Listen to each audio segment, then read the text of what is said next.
करके चले गए, तब तो अब हमारा कोई रक्षक ही नहीं रहा। और उन भगवान की हमको बार बार याद आती रहती है। आपने जैसे उनके विषय में पूछा, तुरंत हमको उनकी वही लीलाएं याद आने लगी। कम दयालु शरणं व्रजेम। तब फिर विदुर जी ने कहा कि हे भैया उद्धव, भगवान जाते समय मुझको भी याद किए थे कि नहीं? भगवान जाते समय इस लीला को संवरण करते समय, समेटते समय क्या मुझे भी याद किए थे? तब उद्धव जी ने कहा कि आपको याद करके उन्होंने मैत्रेय जी को इसीलिए तो भागवत दिया, हमको भी दिया और उनको इसीलिए भागवत दिया क्योंकि आपको वही उपदेश करेंगे। जब विदुर जी ने कहा कि आप उस भागवत को मुझको सुनाइए, ज्ञानम स्वात्मरः प्रकाशम, वो जो आत्मा को प्रकाशित करने वाला ज्ञान है, उद्धव जी आप मुझको बताइए। तो उद्धव जी क्या कहते हैं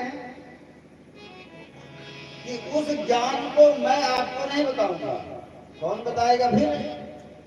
क्या उसको मैत्रेय जी आपको बताएंगे।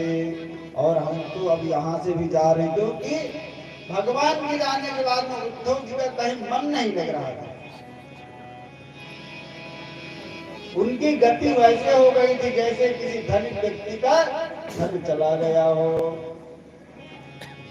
किसी जैसे कामी व्यक्ति का जैसे काम वासना की जो वस्तु है वो गायब हो जाए तो उसका कहीं मन नहीं लगता है, वैसे ही उनकी भी स्थिति हो गई। उद्धव जी कहीं रुकते नहीं थे।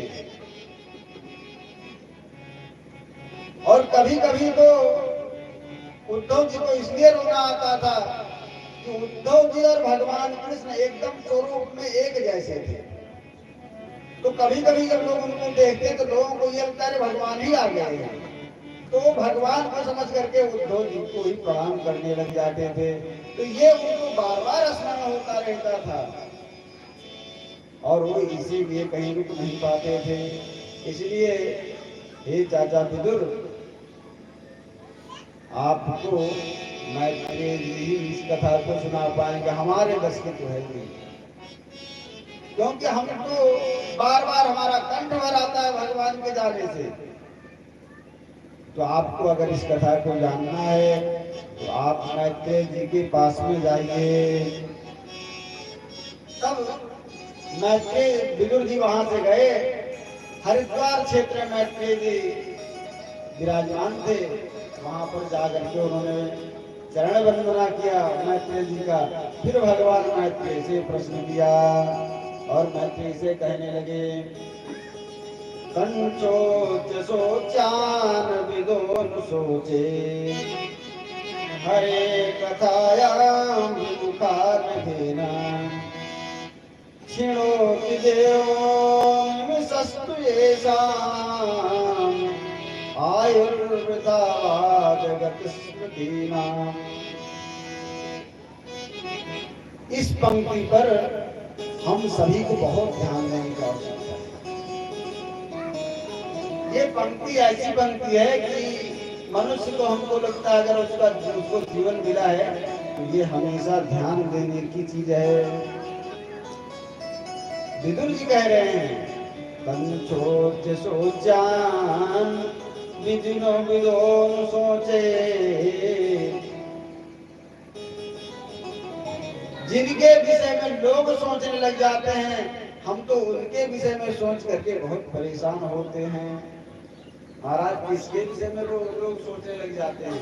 हम पहले आप सबसे एक प्रार्थना कर रहे हैं, भैया इस बात को कोई अपने ऊपर मत लीजिएगा कि नहीं पंडित जी हमको देख करके ऐसे कुछ कह रहे हैं।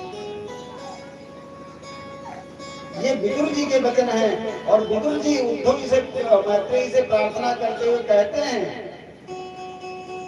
कंचोच सोचान विदुर विदो सोचे,